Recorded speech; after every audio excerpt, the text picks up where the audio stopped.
دەمباش تەماشاوانێن بەڕۆمەت کورد لە ڕۆبۆرەبوونەوەی هەمە لایەنەدا ئەمە ناو نیشانی بابێت ئەمڕۆی بەرنامەی ئێوە بەرنامەی مایکە خەڵکە بێگومان لە ئێستادا کورد لە ڕوبەڕۆبوونەوەیەکی سەختی وڵاتە داگیرکەرەکانی خاکی کوردستاندایە لە ڕوویەکەوە ناوچە سنووریەکانی هەرێمی کوردستان لەلایەن تورکیا و لەلایەن ئیران ئۆتۆباران نەکرێت لەلایەکی دیکەوە لە باشووری ڕۆژاوای کوردستان لە کوردستانی سووریا خەڵک لەوێ لە ژیانێکی نەهامەتی ئاژیت حتا ماڕزەی سووریش ئامادە نییە دان بە مەفەکانی گەلی کورد لەوێدانێت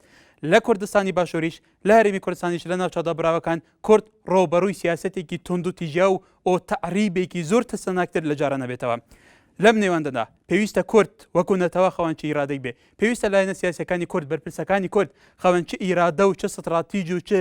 بیرکردنەوەیەک بن بۆ دەرباسکردن و تێپەرکردنی ئەم ڕەوشە نالەبارە لەسەر ئاسیا هەر چارپارچەی کوردستان کورد دەرۆپڕبوونەکە تەف ئالیدا تەماشاوانێن نێژە ئەوە ناو نیشانên بابەتە ئیرۆیە بەرنامەوە بەرنامەی مایکە خەڵکە لە پشتی وێ ناوبرێ ئەت خزمەتە وەرگرتنا سەرنج و بوچنین وەدەما دیگەل مەبن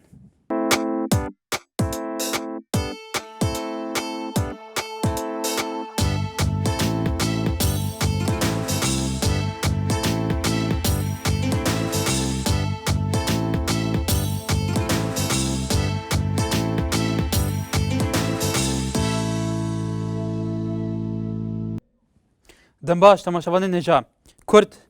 دەرۆپڕبوونێکی تەف ئالیدا وە کۆتەی خۆیاکردن دەنەهادا ڕەوشە کوردان لە هەر چارپارچەن کوردستانی ڕەوشێکی پڕخراپە لە کوردستانە باشوور لە هەرێما کوردستانی دەڤەرێن کێشە لەسەر دەڤەرێن کوردان ئەوێن هاتینەوە بڕان ژێبەر سیاسەتن ئەیەکی لە دیفێکێن ڕژێمێن عێراقێ نەها خەڵکێوان دەبەران ڕۆبرۆ سیاسەتێکی تند و تیژە و تەعریبێ دەبە دە هەمان دەمدا سنوورێن باشووری کوردستانێ هەم ژە ئالیە ئامێدگێ ژە ئالیە تورکیا هەم ژە ئالیە ئیرانێ سیدەکان و چومانێ دەڤەرێ تێن تۆپبارانکردن لە سووریاژی دناڤ وان خۆ نیشاندانên ku bi mehana didomin Kurd jî li wir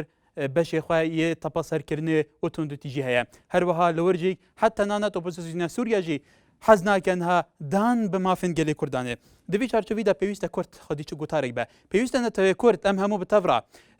xwedî çi bîroyek bîn çi îradeyekê neteweyî pêz bîn pêwîst e serkirdinmên siyasî aliyên siyasî پێشڕەوێن کوردان ریسپیên کوردان کەساتیên کوردان زانایên کوردان دنەهادا خودیە چه پرۆژێک چه ئیرادە چه ستراتیج چه tiştekî hevbeşê niştîmanî bin bo Kurd vê qonaxa tirsinayê derbas bike bi mafên xwe bige ev e babetê me îro ye hîn dikarin li her çarparçên Kurdistanê li Qamişlo li Amed li Diyarbekir li Mehabat li her cihekê bin tevlî nava bername bin ev bername tev aliyekê yêkem peywendîşman Hemîd li Hewlêrê we kayek Hemîd em katەوە baş هەموو کاتان باش سپاست دەکەم دەست خۆش بۆ دووەری بەرنامەکەتان دیارە بەڕای من بۆ ئێستاکەی کورد پێویستە هەموو پارتە سیاسیەکان بەڕاستی یعنی هەڵوێستێکی جددی و ئیجابی بگرنە بەر یعنی بەڕاستی لەناو سیاسەتی کوردی فیتامین یا مادە یا کەرستەی ئینسانی بوون و یاسایی زۆر کەمە دەبێت لەگەڵ وڵاتانی دەوروبەر بە تایبەت ئێران تێکەڵاو بە گەندەڵکاری جیهانی نەبێتەوە خۆیان دەزان لە سەری عێراقێران لە ئەڵمانیا ئەمریکا فەڕەنسا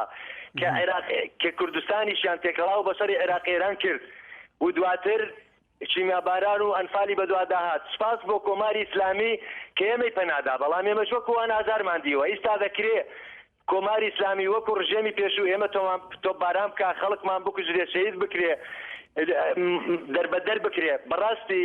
بەڕای من سیاسەتمەداری کورد دەبێ هەڵوێستیان بکەنەیەک تێیان بگەێنن لە دەوڵەتانی ئیقلیمی کە ئێوە پێویستان بە ئێمە ئێمەش پێویستان بە ئێمەیە من وەکو هاوڵاتیەک ناڕەزایی خۆم دەردەبڕم بەڵێ میرزامان ئەگەر لە شاری سلێمانی لە سەرما بابەت کاک میرزا ئەم کاتەوە باش لیزا خان لە شاری سلێمانی ئێوە باش کارەکەر زۆر سوپاس بەڵێ لەسەر تەوەرەکەتان کورد لەم ڕۆبەڕبوونەوانەیە کێسا بەداخەوە لەم کە هەم تووسیا و هەم ئێران هێرشێکی زۆرە چێتە سەر کوردستان ئەوتا بە بۆ دومانکردنی ناوچە سنووریەکان کە یعنی کۆمەڵێک زیانی هەم مادی بەر کەسەکان کەوتۆکە لێن و هەم وا قوربانیشمان هەیە ماوەیەک لەمە پێش کە هێزەکانی ئێران تۆپبارانی ناوچە سنوورەکانیان کرد قوربانیمان هەبوون دوو کەس تەهید بوون بەداخەوە بۆ ڕووداوانە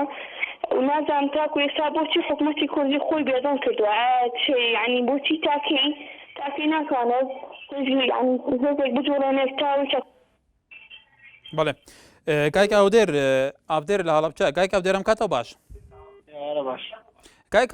لە کاتێکا لە هەر چارپارچەی کوردستان سیاسەتی تونندۆتێژی و بۆ ئۆپەراسیۆن و داپۆلسینی کورد تا ئێستاش بەردەوامە کەواتە چارەنووسی کورد لە هەر چارپارچەی کوردستان یەک چارەنووسە پێویستە لەم ڕوانگەیەوە سەرکردایەتی سیاسی کورد بەڕێوەبەرانی کورد پێشڕەوانی کورد چی بکەن؟ ئێوارە باشتر فەرموو. پێم وایە ئەم تعریف و تعریفکردنە لە هەر چوار پارچەی کوردستان بە تایبەتی لە هەرێمی کوردستان پێم وایە سەرکردایەتی کورد زۆر بێخەمانە زۆر بێ ئاگایانە هیچ هەڵوێستێکی ڕوونیان نییە بەرامبەر هیچ لایەنێک ئەوەندەی کە لە خەون و خەمفەتی پاران بۆ خۆیان ئەوانە لە خەفەتی ناوچە دابڕاکانی کوردبوونایە بێگومانی سەرکەرکوب و ناوچە دابڕاکان هەم یەکە ڕاستە هەرێمی کوردستان و تکام وایە کە ئەوانە لەسەر مڵک و ماڵ ئەوانە لەسەر داگیرکردنی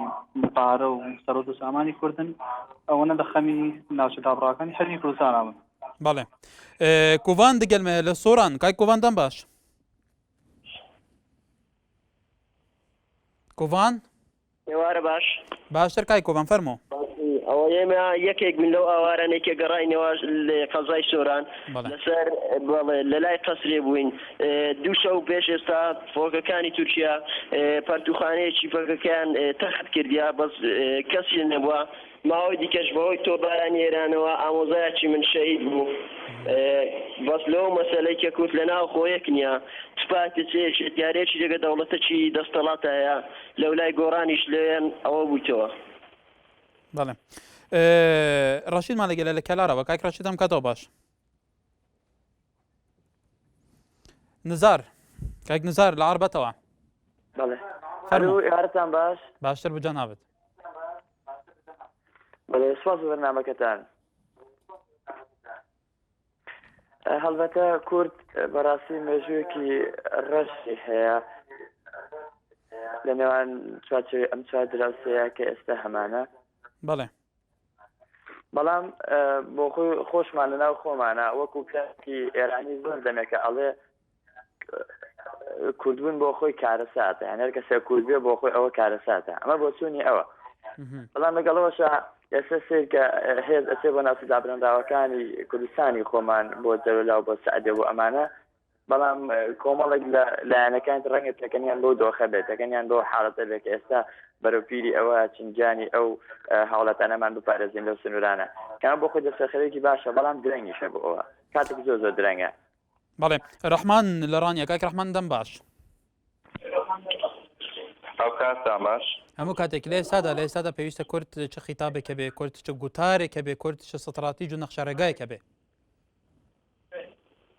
وڵای جابرای عەزیز نەخشە ڕێگا ئەوەیە کە هەتا ئەو دوو سەرکردە کوردە هەبن مەسعود بارزانین لە تورکیاوە دەستی لەگەڵەیە جەلال تاڵەبانیش لەگەڵ ئێرە هەتاکو ئەو دوانە هەبن ڕەنگی کورد هەرەوە دەبێت. کاکی بەڵێ کاک ڕەحمان هیوادارین کەس پێمان باشە بە شەیەکی بابەتیانە قسە بکەن بینەرە بەڕێزەکان مەسعود بارزانی و جەلال تاڵەبانی لەو کەسانەنە کە دەیان ساڵ لە شاخەکانی کوردستان خەباتێکی سەرسەختی شۆڕەشگیری کردووە هەموو سەرکردەکانی کوردستان هەرچەندای کە ناکۆشیشانە بێ هەرچەندای کرد هینیشانە بێ بەڵام ئەوانە سەرکردەی فعلینە و لە ئێستاشدا مەسیری کورد یەک مەسیرە پێویستە ئێوە وەکو هاوڵاتی چ پەیامێکتان هەیە بۆ سەرکردەکانتان. بەڵێ تەیارمان لەگەلە لە باژارێ زەخۆ کاک تەیاردەم باش چۆنێ ئەس گەلێک باشم سپاس فەرموو. سەیدا خێراتە بەرنامەتەتی بەرنامە گەل خۆشن سپاس سەیدا ئەم کورد بەڵێ ئەم شوورگەی خەلکینە شیرینی خوانە بەڵێ ئەم شوورگەی خەلکینە شیرینی خوانە ئەم نە شوورگەی خۆنە شیرینی خەلکینە هەجێ ئەم شوورگەی خۆ بێنە شیرینی خەلکی بێنەوە مە حەزبێت ئیسلامی ئیران هەموو هەمووشنە دەیەخین لایەتێکی ترکومانە ئەمەژنە خۆ دەیەخین ئەمە بن ئەسەب ئەمەژنە خۆ دەیەخی هەر حەزبام دەستە خۆ بێخەبدینێ هەمی ویلۆتی ڕەخەکی بله بلا تركمانش لم خدا بخن بلا إسلاميش لم خدا بخن بخدا إيران راحت بت وتجي راحت بت أما بخاجة داخلية ما بخا كردستان عراق كده ام نبیشی هچه فاجری تی اما لا نبیشی ام کردستان عراق داره ام شورکه خلکینه ام شیرینی خوانه بله شورکه خوابی شیرینی خلکی بین نشوان لباجار موصل کاک نشوان دم باش ام کاتب باش برام هەموو کاتێکت ناوچەکانی مووسڵ ناوچە کوردیەکانی دەڤەری مووسڵ ئێستا ڕەوشیان چوونە بەڕاستی ناوچەکانی نێزیکی مووسڵ ئەوانەی کە پێشمەرگە تێدان ناوچەکان زۆر باشن ناوچەکانی کە پێشمەرگە تێدان بەڵام لە ناوی مووسڵ زۆر کوردی تێدایە بەڵام ئێستا ناو مووسڵ کورد ناتوانێت هیچ قسەکی بکە هەموو عەرەبەکانی شۆتینەکان مسەیترن لەوێندا بەڵێ ئەمە لە داوا دەکەین لە حکوومەتی هەرێمی کوردستان یعنی تدخلی کرد تدخلی عسکری کرد کە پێشمەرگەی هێنار بۆ جەلەولا و بۆ سامانوی ئەوها بنێریت لەو مووسڵی جانبی ئەیسەر مووسڵ ئەو بەرە لە جستر بۆ ئەولاوە بەڵێ لە سەرمان بابەت محەممەدمان لەگەلە لە شاری سلێمانیم کاک محەممەد ئەم کاتەوە باش کاک محەممەد دیارە پەیوەندێکی کای محەممەد پچرا سۆرانمان لەگەلە لە شاری هەولێر کاک سۆران ئەم کاتەوە باش باشتر بۆ قوربان سەرەتا خۆشی لە بەرنامەکە دەکەم بۆ هیوایم ئەو تەوەرە ببێتە جێگای ئەوەی کە سەرکردەکانی کورد یاخو کاربەدەستەکان لەو ڕێوە گوێبیستی دەنگی هاوڵاتیانی کورد بێت بەڕاستی من لەبارەی کوردبوونم یعنی واتە کوردی بوون بەڕێزم ئێستا دەبینم چارەنووسی هێلی کورد هەموو وەکو یەک وایە چ گەریلایەک چ پێشمەرگەیەک چه هاوڵاتیەتی سڤیلی شاری هەولێر یان ئامەد یان سنا بە هەمان شێوە وەکو دەبینم و گوێبیستی نەبین و بێگومان نەشاراوەیە لە هەموو لایەکەوە دەنەوێ کورد بەناو بن و سوکایەتی بە کورد و بنەمای کورد بکەن بەڵام داواکارم لەگەلی کورد من وەکو هاوڵاتیەک وەکو کوردیەکی بە شەڕەفی ئەم وڵاتە بەڵێ سەرکردەکانی گەلی کورد چه گەریلا بێ ببوورە چ پەکەکە بێ چ یەکێتی بێ چ پارتی بێ چ گۆڕان بێ پێویستە یەک دەنگ و یەکڕەنگ بەرهەنگاری ئەو شتانە ببنەوە چونکو ئێمە لە ڕاستیە کوردین کە کورد بووین واتە دوژمن فەرق پێ ناکە ئەوە چییە چیە نییە کوڕ چییە گرنگ ئەوەیە ئەو کوردێ بکوژێ کوردێک لەناو ببا بەڵێ بەڵێ ناسەحمان لەگەلە لە شاری سلێمانی کاک ناسەحام کاتەوە باش ئەو سیاسەتی ئێستا دژ بە گەلی کورد لە هەر چاپارچەی کوردستان پەیڕاو کرێت تو چون لێکە دەیتەوە ئەمە تا چەند ئەچێتە چارچەی پیلانێکی ناوچەی دژ بە تەفگەری کورد لە هەر چارپارچە بەڵێ کاک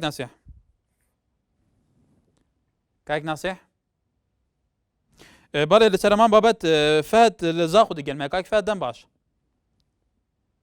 دەم باش کاک زۆر سوپاس لەسەر پرسەما بووتە فەرمووە بەڵێ وەڵایی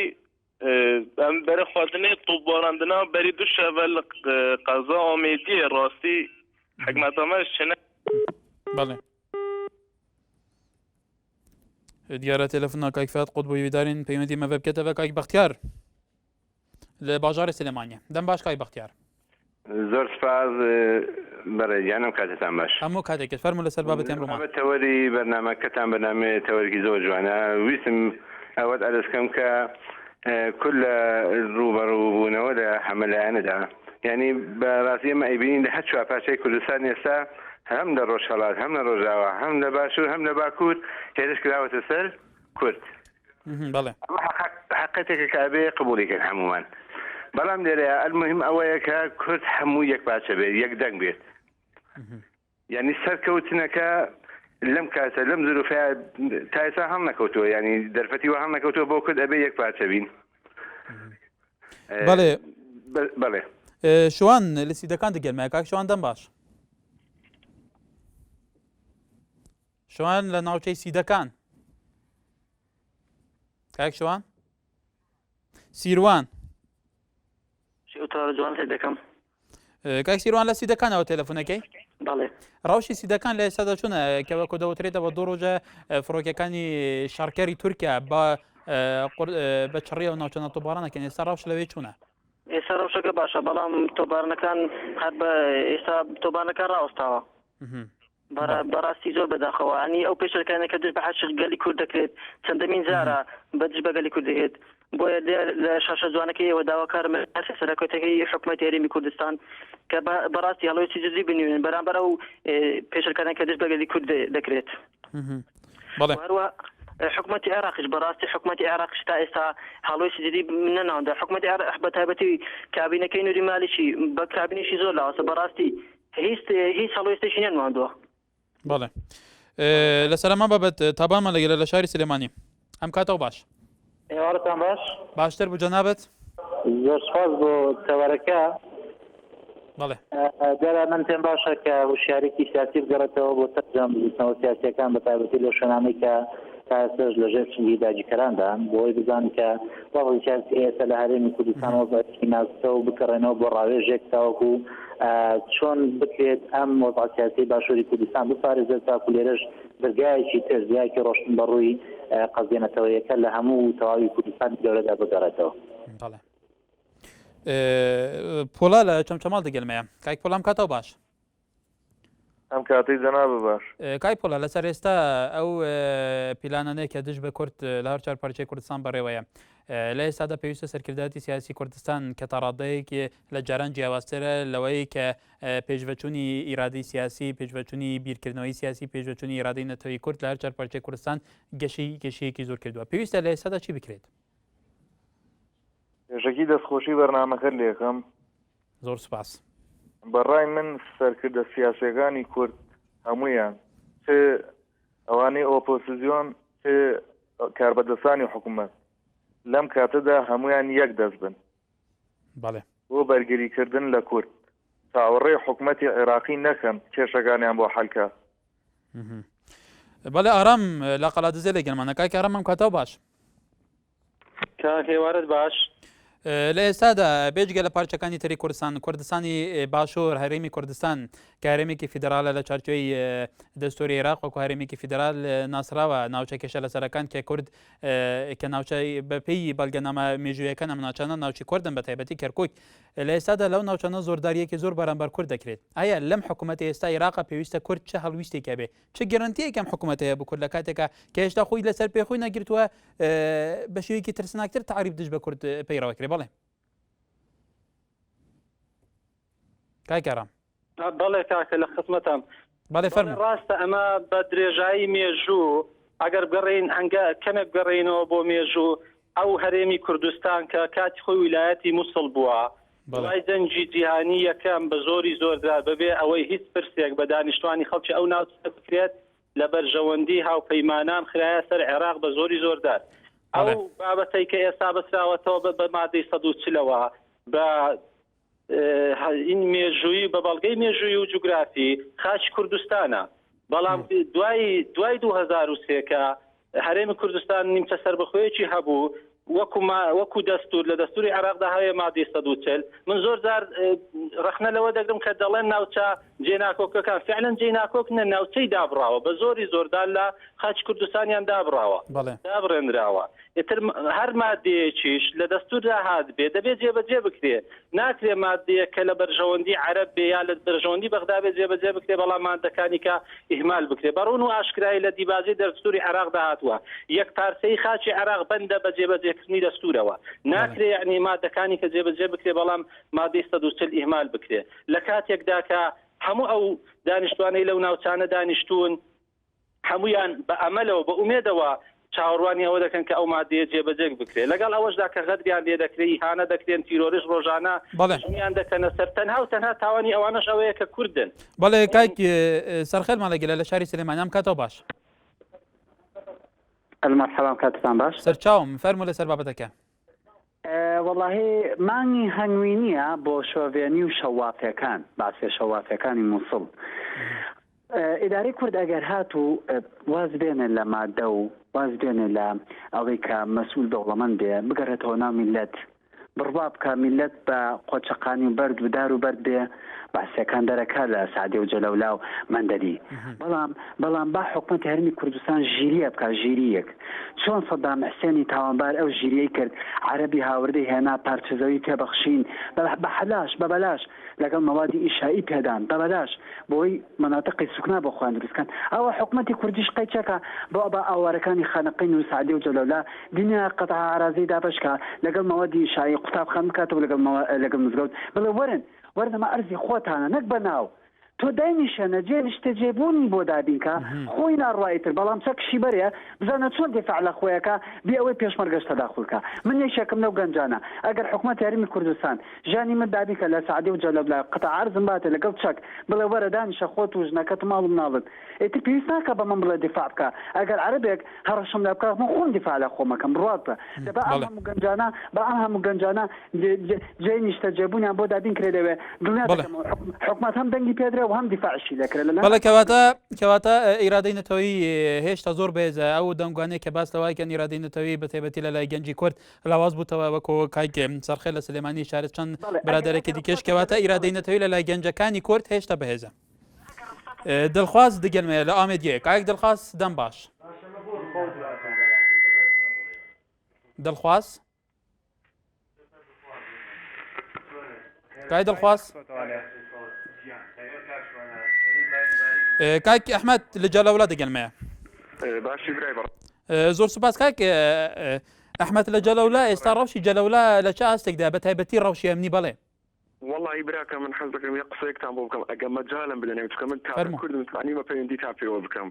خۆشحاڵین بەڵێ ئێمە زۆر ئیمانمان هەبوو بە هێزی پێشمەرگە کە هاتە ناو جەلەولا زۆر پێمان خۆش بوو چکە کورد نەما لە جەلەولا هەمووی کوژرا بەڵام بەداخەوە لە دوای ئەو هەموو هێزیان هێناوە ئێستا بڕیاریان داوە هێزی پێشمەرگە کە نێتە ناو جەلەولا کە چەند دەوریە بکات تەنها پێشمەرگە گەیشتە ئەو ئاستەی کە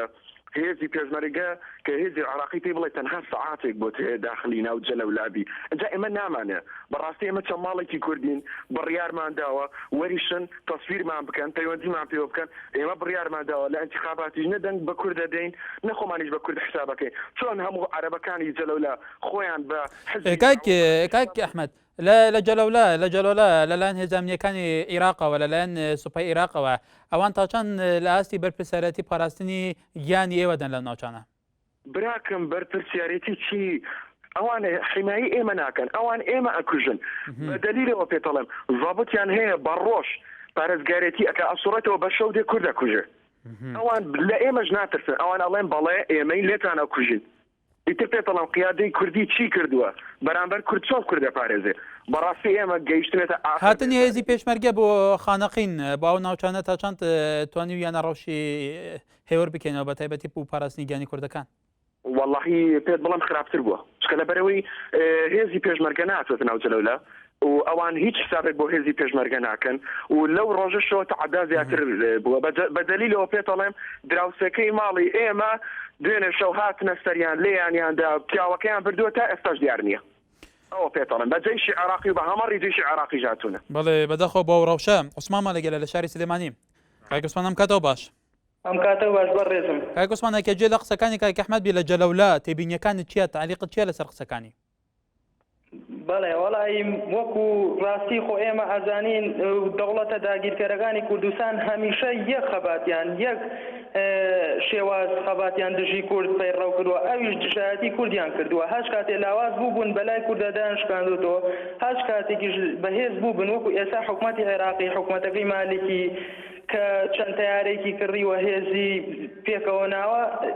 لە دژی کورد کەوتۆتە هەڵ و تەقالا بۆ ئەوەی ئەو پارچەیە کە ئاسایشی تایە جیاوازترە لە پارچەکانی تر لە ناوچە جێرناکۆکەکانەوە بێتە ناوە دزە بکاتە ناوە کورد بکوژێ وەزی ئێرەش ناخۆش بکە بەڵێ بینەرە نێژان هاش نییە دووکێ بابزانی خەت لەوەرە لە سەروی بابەتی تایبەت دراوشان هادا چا خەبەر دەدا کەرەمکەن ئەم ژیت بێژین ڕێیا کامێرە هەوە مەدبێت ئەم ژی بزانین کی بەرپرسە بەرامبەر بان تۆپبارانکردنەوە کو باژێرێمە و کوردستانەمە تۆپباران دکەن ئەم توندی إدانوان كساتكين أبيت دبر ما كردستان الجندت ما طباران دەستپێکی ئەس وام بۆیەرە شەرمەزارد کەم و بەهانە هەبوونا گریلایم پەژاکیان یم پەکەکە هەردوو دەولەتە ترکی و ئیرانی سنوورێت هەرێمێ تۆباراندکەن لێلوێرێ تشتێک جێ پرسیارە هەرێما مەرجنینە حکومەتە مرکزی بەراوانیش سنوورێت وێ هەرێمێ بکات ئەو هەرێما کوپسەریڤەش هەر هێرشەکە دەرەکی ئەرێ بۆچی حەتانوکە نە حکومەتە مرکزیە عێراق و نەژی حکومەتە هەرێمێ هەلویستێکی ڕژدی وەرنەگرتیە بەرامبەر وام بویەرە موقف سیاسی هر کردکی تایبەت از بان کسات بێژم ئەوێت بوار سیاست دا کارت کنه و ئەوێت پەیوەندی دیبلۆماسی گەل داروبەر جیران وەکو ئیران و تورکی و سووریا و چونکی ئەمێت ناوبەراوان سنوورەدا ئەم دەولەتە ئەم کوردستان وەکو هەرێم یەت ناوبەراوان سنوورەدا هەین دوان مسئله دا از خود وکو کردک از موقف خوب در برم اول من در سر ملت وان کسی دا سالات کو پیوندی الگل مد دولت جیران های از خود بینم موقف کسی سیاسی یه کرد وری بلا بهتا هبونه وکی بیشم بهتا وجوده بله تماشاوان نجار رفیق من لگل لکرکوک و کاک رفیق هم کاتو باش هم کاتو باش ورزم لسر روشی استای کورتی اجین بشه یکی گشتی به تایبەتی لە کەرکۆک کە کەرکۆک بۆتە ڕەمزی بەرخۆدان و تێکوشانێکی سەختی کورد ئێستا لە کەرکۆک ڕەوشونەوە پێویستە چی بکرێت بۆی ڕەوشە و ناوچەنە هێوەر بکرێتەوە بەڵێ گیان وەڵاهی من تێبینێکم لەسەر قسەکەی کاک ئەحمەد یعنی نابێ هێزی پێشمەرگە ئاوا سیرکە کە بڵێ هیچی لە دەست ناتوێت ناکەم من خۆم پێشمەرگەم ئەمڕۆ گەڕاومەتەوە ئیشەڵا بەیانی ئەچمە دەوام خۆمان لەو مەرکێخانین بەڕاستی ینی زۆر بڵێ لە وەزێکی ناخۆشە ینی بڵێ ئیسراحەت نین ئێمە هەموو کاتێ وەلەو کە ئیسراحەت نین بەڵام دڵمان لای ئەو خەڵکانەیە هەموو کاتێ لەسەر پێین هیوامانەوەیە کە بەرەو خوار بڕۆین ینی ئامادەین ئەگەر ئاویش نەبێ نانیش نەبێ ئەمە لە پێناوی ئەو کوردانە چوینە بۆ ئەو شوێنانە یعنی خەڵک وا تێنەگا کە ئەمە بە شتێکی کەم نەزانێت بڵێ دەست خۆش بەو هەڵویستە باوکی محەممەد لە شاری سلێمانی ئەم کاتەوە باش باوکی محەممەد زۆر سپاس ڕەوشی ئێستای کورد و کاوڵاتێکی کورد تو چێت تو چۆن نەبینی پێویستە چی بکرێت والله منەوە ناڵێم کوردەوەی دۆستی هەبێ نیەتێ ئەو دۆستەشی هەیەتێ ئێستا وەکو کارت بەدەستی زلهێزەکانەوەیە ئەوە دۆستەکەی ئەوەیە کا کاتە خۆی کورد کاتە بەدەستی زلهێزەکانەوە ئێستا دۆستش بێنیەتێ هیچ بەرژەوەندیەشی نییە لەم دنیای هیچ وڵاتێکیش کوردی نییە هیچ کەسێکش نییە دۆستی کورد بێ هیچ کەسێک نییە دیفاکەر بێ لە کورد ئەوەی کە دێت ئەو زلهێزانەی کە دێن بە پێناوی بەرژەوەندی خۆیان دێنێ ئەم ناوچێت لە پێناوی چاوی من و تۆ هیچ کەسێکش نایەن ئەوەی کوردش خۆ دەزانێ 24 دەوڵەتی دوژمن لە دەور و پشتی هاتێەوە هیچ سەقیوەنا بڵێن ناوەڕاستی گرتووە کورد هیچ شتێکی بۆ ناکرێت لە هەموو پارچەکانەوە تر بگرێ هیچ پارچەیەکی دەسەڵات نییە ئەوەی دەسەڵات شێ بە دوایدەنەوە ماسەرێدایخەنە ئەوە لا شوێنە سەر بەرزکە پێچێشنەوە ئاینەشت دوو وڵاتی عەرەبی کورد دۆستی نییە لە غەیری خوا زیاتر من هەرەوە ناڵێم وتەوە لاوازینەوە خۆشی کورد لاوازینەوە خۆشی کورد خەریکی شکاندنی یەکتری لە ناو یەکتریە ئەوەش ئەوەنەی کە وەتاکەی خۆش کردەوە بۆ ئەوان کە بێنە پێش هەموو شتێک دڵخواز سلامێکی دیگەن کای دڵخوازدان باش زۆر سپاس کاک دڵخواز وەکوما بهیستی دوه شەف پێر شەف لە دەڤەرین شێرادزێ نافنێروە ڕێکانیان نافنەهێلیا بەرباری باڵا کوڕەژارمەتیم بشێکی گشتیا و دەڤەرە بە چڕیات کە تۆبارانکردن گەل و نهاڕەوش لەوەر چاوایە بله راستی وقت تو پیگه در کوشیدی جامل گندی خوبین گندی سرگلی راستی ترس و دراکه کازور آمازین کرد دل خالتی استبارت یعنی چند متر که پشت هم هن گلی سرگلی تو خودانی گندی سرگلی چند جک دیره تو بارن که نکا اکجار پیس کو ترس کو وکی دژنی آمازین کرد کو سپیدیجی دان سپیدیجی ما پیوندی گریلا ام پککی کری اسا کو روزنامه‌وان اگجیک ما پیوندی پکری اوجه کو بردمان کری مسئله دان وکری له هیچ جهه کو بارگاهی که پککی نبوده بلکو جهت که بیشن راز و باغ و بیستانت خلکی بونا آگر تی بردارن راستی اوجی بو چه بدگری تی وکی که کار وکی توار بابت برنامه تت آگدار مخابنی و حتی مکما کو ملت راستی بیشن هستانه تویی بس اگرتنه که درستای منینه زور مخابن ابریکا انکو آراسته کرنه که تندرست نینه فكرة تندرس نينا كيكا كار أمريكا ما نينا تاني برلمان العراق ده جاي دانا فستين براستي ركابي في شاشة سكور جامعنا كو جنجة كي الدولة آمدي يعني حتى شفيدي حتى سبيدي نان فستينا باش أختدين بين بدن خو بدن بتشمل جند خو از جند خو نيم مرتاحم كواتا جيان بوتشا آزادي بوتشا ديدنا من حكومة أمريكا العراق ده فرق قوان وصدام دكتاتورينا چونك أمريكا تشهلويت نين برابر بلا قايد الخاص تل سرقلنا خبر ددي بله بله راوش نتيجة وانتو باران كرنا قالوا شوات چبويا اگر كتيه وان اگرکی زور مازن الگلی رشاده الوان دغرا الگلی رشاده وان دغرا اجار اگرکی مازن زور بای رازو باخت صوتین دیسان گنده سرگلی الپشتا چای رجا زور یا مازن رازو پوان خلقی هات یا صوتن حتی تایبت لکوار زي سما خلقی و که تزانی چنه بله مخابل خلق نویری چی بده قاید الخاص هات صوتن لو ما هی ویدارم که افریقا پتر هدنه که اکرز بین گرتی بین داخازی که من دا پارلمان بیت عراق حلوی سرگل تنی از گاز گلای الحکومت بده قاید الخاص سپاس بزن يا ريت ديال خالتي كزول سريره بيمنديه بالي سوران ما لقيلا باش برزقم كاي سوران ام كاتو باش دەستخۆشی تەوەرەگەر لێگەم زۆر سپاس فەرموو بەڕێزەکەم من ئەیژەڕمەوە بۆ سەرکردایەتی کورد یعنی ئێمە لەسەر ئاسی باڵای تا ئێستا هیچ سەرکردەیەکی کورد هیچ ڕاگەاند لەسەر هیچ ڕاگەاندێک هیچ هەڵوێستێکی پیشاندنراوە هیچ گوشارێکی نەکردو ینی لەسەر ئاسی حکوومەتی عێراقیە ئێمە پۆستی مەزنمان بەدەستەوە بەس تا ئێستا ئێمە قایدەکانی ئێمە بێدەنگن هەتا وەکو قایدەکانی ئێمەش بێدەنگ بن ئێمەش حاڵمان لەمە باشتر نابێ بۆ چوونی من کار لە کار ترازاوە تازە نەک هێز هەموو کوردیش پێێتەوە سنوورانە هیچ کاریگەریەکی نابێت لەوە ڕۆیەوە چونکە ئێمە بێتەوە گەر سەرکردەکانمان ئاوا بێدەنگ بن لە ئاتی تۆپباران و یعنی تیارەی تورکی بە 12 تیارە و حکوومەتی عێراقی بێتەوە سنوورانە ئێمە هیچ دەسەڵاتێکمان نابێت تازە بالي كاي محمد هلا شاري سليماني كاي محمد ام كاتو باش دەستخۆشی تەوەری بەرنامەکەتان لێکەم زۆر سپاس بەداخەوە بۆ ئەو وەفای کێسا لە زەرەولە و سعدیای بینین بەڵام من ڕێگە چارێکم بۆ داناوە ئەو ماڵە ئاوارانەی کە لە جنوب هاتوون بۆ شارە کوردیەکان بۆ سلێمانی و هەولێر و دوهۆک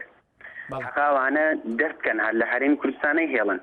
چەندها ئەو ڕێگە چارێکە ئەوانە بەردەستی ئێمە ئەتوانین بە هەر شێوەیەک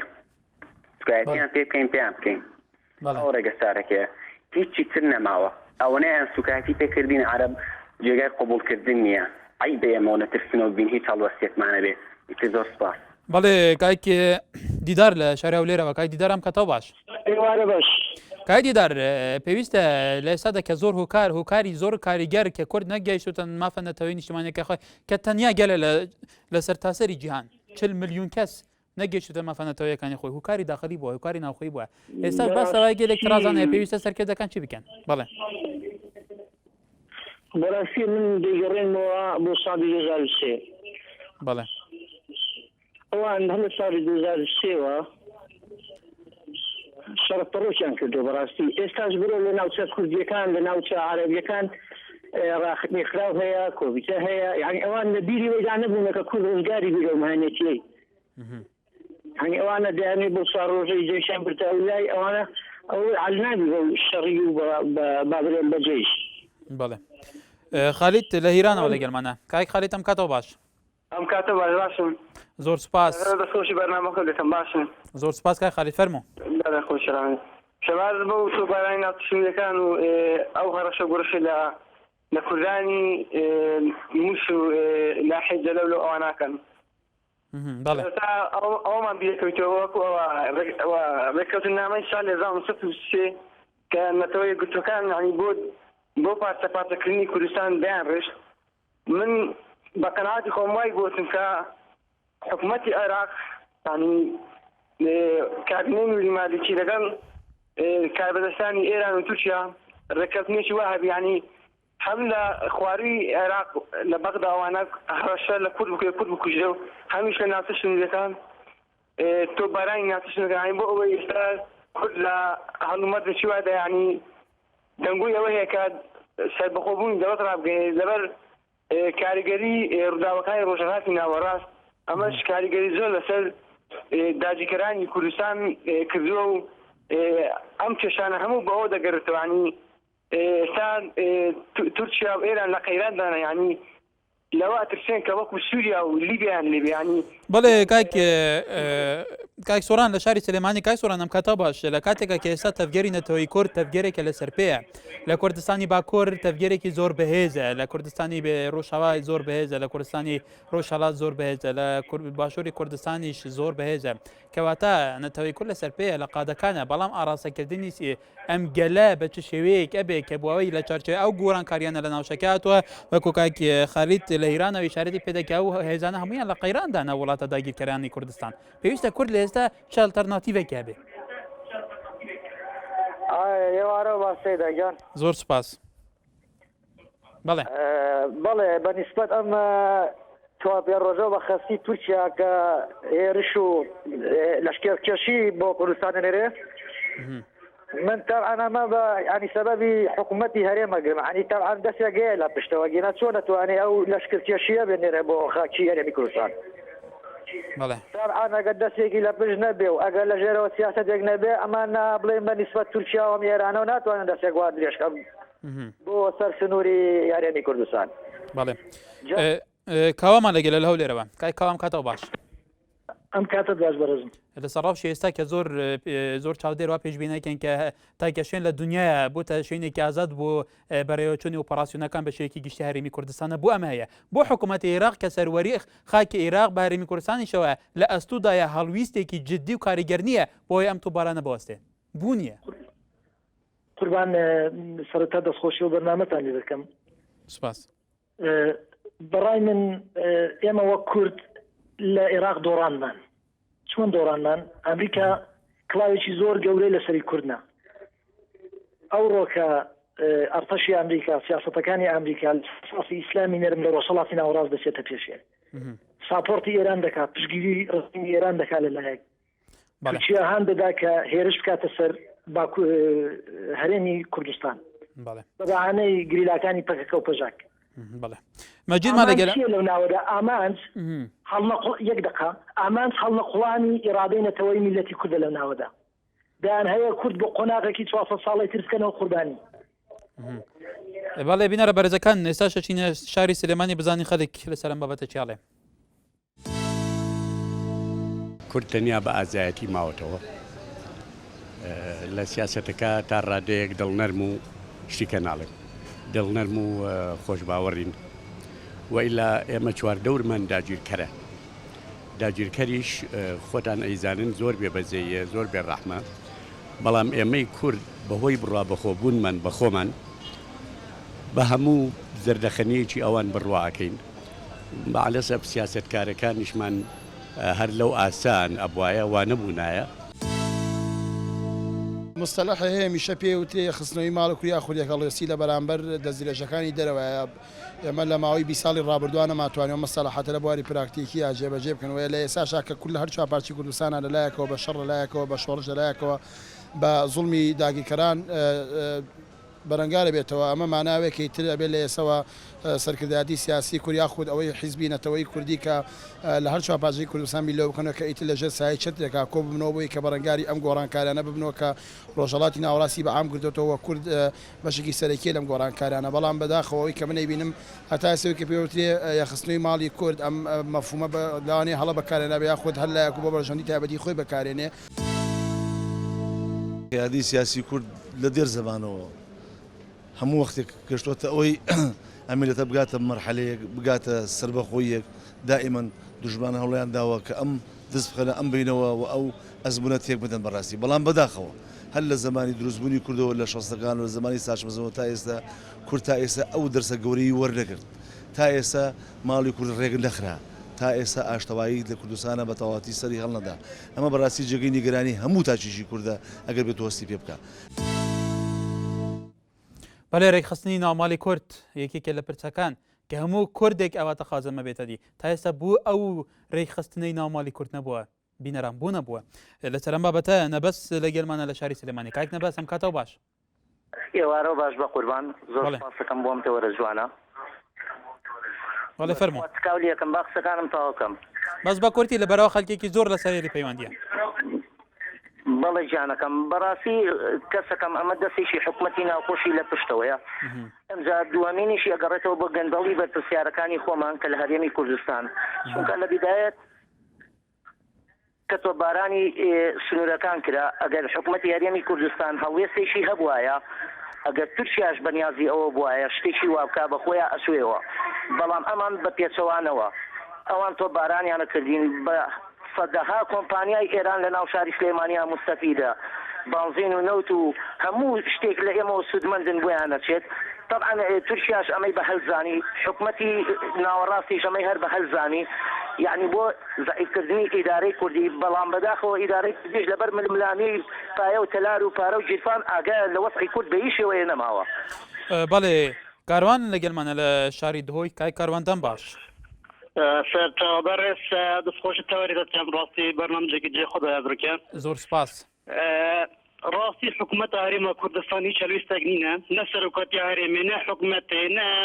ئەکسەرکردن مە سیاسیت کورد بەڕێزێکی بە مەسعود بەرزانی جەلال تاڵەبانی کاک مەسعود کاک بەیرام ساڵح کا هەلویستی کوردایەتی کا هەلویستی نەتەوەیی دەبڵە بنە ئەعلامێ دەستگای ڕاگەاندنێ تشتێکی بێژن دەربارەی بەجینارە بۆ چۆرمەتکەنە چ تعداش گەلێ کوردتکەن چ حەقێک هەیە عەرەبی بسەری کوردی دیتە ما ئیلا حکوومەتە بەحث سەری مەبینتە. بەڵێ بەڵێ کاک ئاراس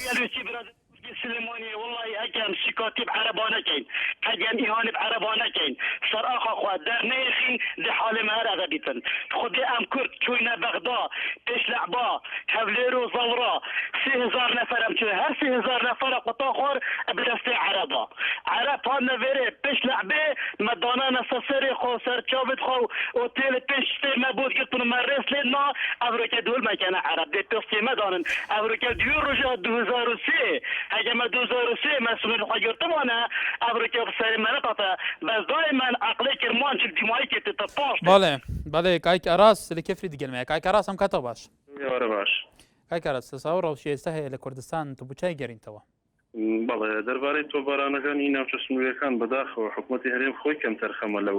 لەو کارانە چونکم ئەو دێ تارەی تووشی لە کوردوس لە ڕەواندز دەدا کەچی ڕەواندز بەکەی تێدانە ئەم پەژەکی تیانە بەڵام لەبەر خاتری تیجارەتی خۆمان لەبەر خاتری چای برا تورکمانەکان حکوومەتی هەرێم بۆ خۆی کەم تەرخەمە دەربارەی وەزعی ناوچە دابڕاوەکانیش کە هێزی پێشمەرگەیان ناردۆ فەسیلێکیان ناردۆ بۆ سنوورە فەسیلەکە پێک هاتووە لە 30 کەس وزارەتی پێشمەرگە خۆی کەم تەرخەمە کە خەڵکیش دەنێرە بۆ ناوچە دابڕاوەکانیش ئالیاتێکیان نییە کە بە فەوجێک 4 سیارەیانە ئەو 4 سیارە چی دەربارەی ئەو وەزع دەگۆڕە کە خەڵکێک لێرە دڵخۆش بێ بەرامبەر بە هێزی پێشمەرگە یعنی ئەوە بەخۆی حکوومەتی هەرێم خۆی کەم تەرخەمە لە دەربارەی هەموو وەزعەکەوە دەربارەی ناوچەدا تۆبارانەکانش حکوومەتی هەرێم خۆی کەم تەرخەمە هیچ تورکیا بۆ خۆی دەربارەی ئەو وەزعە هیچ ئینێشی نییە بەڵام حەقی بەڵێ کاک عومەر لە شاری سلێمانی لەگەڵمانە کاک ئەمەرم کاتە باش. یان هەموو کاتێکت باش. زۆر سوپاس لەسەر ڕەوشی ئێستا فەرموو. بەڵێ زۆر سپاس بۆ ئەو تەوەری هەڵتان بژاردووە. بەڵێ سەبارەت بەو بابەتە من ئەم مۆزوعە لە ڕەشبینیەوە ناگرێم بەڵام ئەگەر بە چاوێکی واقعیانە سەردەمیانە سەیری کوردستان بکەین دەبینین لە کوردستانی باکوور کە هەموو کوردێک دڵی پێخۆش بوو بەرەی ڕەنج و دیموکرات خوازەکان 36 کورسیان هێنا ئەوانەی کە دەنجیان بەدەسەڵاتی تورکدا 38 کورسی لە دەنجی کورد بۆ ئەوان ڕۆیی ئەمە وەکو کوردستانی باکوور ئەگەر سەیری کوردستانی ڕۆژهەڵات دەکەین نزیکەی 8 ملیۆن نفوسە هەمووی 2000 تا 3000 شۆڕژێری بەرشاخەوەیە ئەگەر سەیری لای خۆشمان بکەین سیر دەکەین بە درێژایی شۆڕشی بابن شۆڕشی نوێی گەلەکەمان لە کۆی 3 ملیۆن و کە ئێستا بەسەن 4 ملیۆن کورتەیە لە 3 ملیۆن و 5-6 کەس لە بەڵێ کاک ئەمەر سپاس بزان یاریەکان گەرە کەتمان زۆر کەمە دوای ناوبەڕێکی کورد جارێکی دیکە پێکەوەین.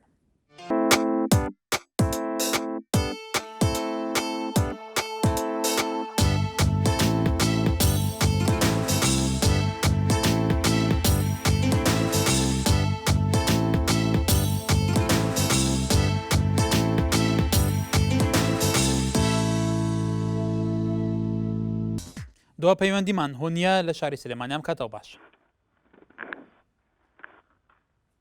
هونیا لە شاری سلێمانی ئەم کاتەوە باش هەموو کاتێکێتەکە بە کورتی سەرنجەکانە ڕابگەینی فەرمو ئەوان دەستی خۆشیتان لێ دەکەم بەنسبەت تەورەکەتانەوە من دەڵێم من نازانم ئەم بۆ دومان و تۆ بارانکردنە بۆ کاتی سەردەمانی کۆن دەگەڵێت ئێستا کەی بای ئەو ماوە تۆ بچی کوردان بکوژیت من نازانم هۆکارەکەی چی ئەگەر تۆ کێشت لەگەڵ سەر و کۆمارە لەگەڵ هەر کەسێکدایە بۆ بە گفتوگۆکردن نەک ماڵی خەڵک وێران بکەیت هیوادارم حکوومەتیش کارێ بکە بۆ ئاگرتنیە و تۆ بارانکردنا لایەکگرنە چ لایەکی کە ینی هەتا ئێران بۆ ئێران ئێستا بۆ بوو بە تورکیا کێشەی کوت دایمە هەرەبێت لەگەڵ ئێران و تورکیا کێشە هەبێت هیوادارە حکوومەت کارێ بکە بۆ نێشتنی ئەوانەی کە ئەو کەسانە کارانە دەکەن و خۆیان بگرن و بۆی کوردیش بە ئازادی ئێمە دەڵێن ئازادین لەلایەکەوە ماڵ و ئێران دەکرێت بەڵێ سوپاس پێ دەکەێت بۆ ئێوە کاتێکی شاد سپاس بەڵێ بینەرە بەڕێزەکان نێچیر زراری دەڵێ بەداخەوە ئەمە هەموو دەگەڕێتەوە بۆ کەم تەرخەمی حەزبەکان هەروەها شاد عزیز هەڵێ بەڕای من هەر ڕووداوێکیان هەر هێرشەیەک هەر هەرشەیەک ڕوبەڕێی کوردستان ببێتەوە ئەگەرێتەوە بۆ کەم تەرخەمیەکی زۆری سیاسەکانمان بە تایبەت ڕەوشی ناوچەدا بڕاوەکان بەڵێ بینەرە بەرزەکان هەروەها ڕێبەر نەپاخی دەبێژی جهێ داخەیە هەمی لایەک هێرشا دەکێتە سەر ئاخە هەرێما کوردستانێ و دژمنێت کوردان زۆر ڕەشبینن بەرامبەر vê ئازادیە و سنوورێت کوردستانێ تۆ باران دەکەن بەڵێ هەروەها کەیفی بۆتانی دەبێژیت بەڕای من ئەم هەمووی دەگەڕێتەوە بۆ کەم تەرخەمی بەرپرسانی هەرسێ سەرۆکاتێکی هەرێم بەجودا بەڵێ هەروەها شاو پێنجوینی ئەڵێ ڕۆبەرە بوونەوەی کورت دەگەڕێتەوە بۆ ئەوەی کەس خۆی بەخاوەنی کورت نازانێت ئارا ڕەشید ئاڵانی ژاڵێ کاتێک ملەتێک سەرکردایەتی کارا لەلایەن بەرژەوەندی بە پەرستان و کاتێک بیرکردنەوەی خەڵک تەسی کرایەوە لە چوارچوەی دابینکردنی بژێوی ڕۆژانەی لە ژێرسیبەری دەسەڵات بەم جۆرەکەەوە هەیە بەڵێ هەروەها دیا بابانی ئاڵێ کورت ناتوانێت بچکترین کێشەکانی ناوخۆشی چارەسەر بکات بەڵێ بینەرن هێژا بەبێ چەند دژەم گەشتنیت داویایی ڕوو یا بابەتێمە بەردەمە مایکە خەڵک هەیە سەبەی هەفکارێ مشوان عادل بە بابەتێکردن دە خزمەتەوەدا بە ڕێز و حڕمەتێن من سوپاس بە هەفکارێ من کامیرەمان و لە پشکە کۆنتڕۆلی هەشاد و بەختەوەر بن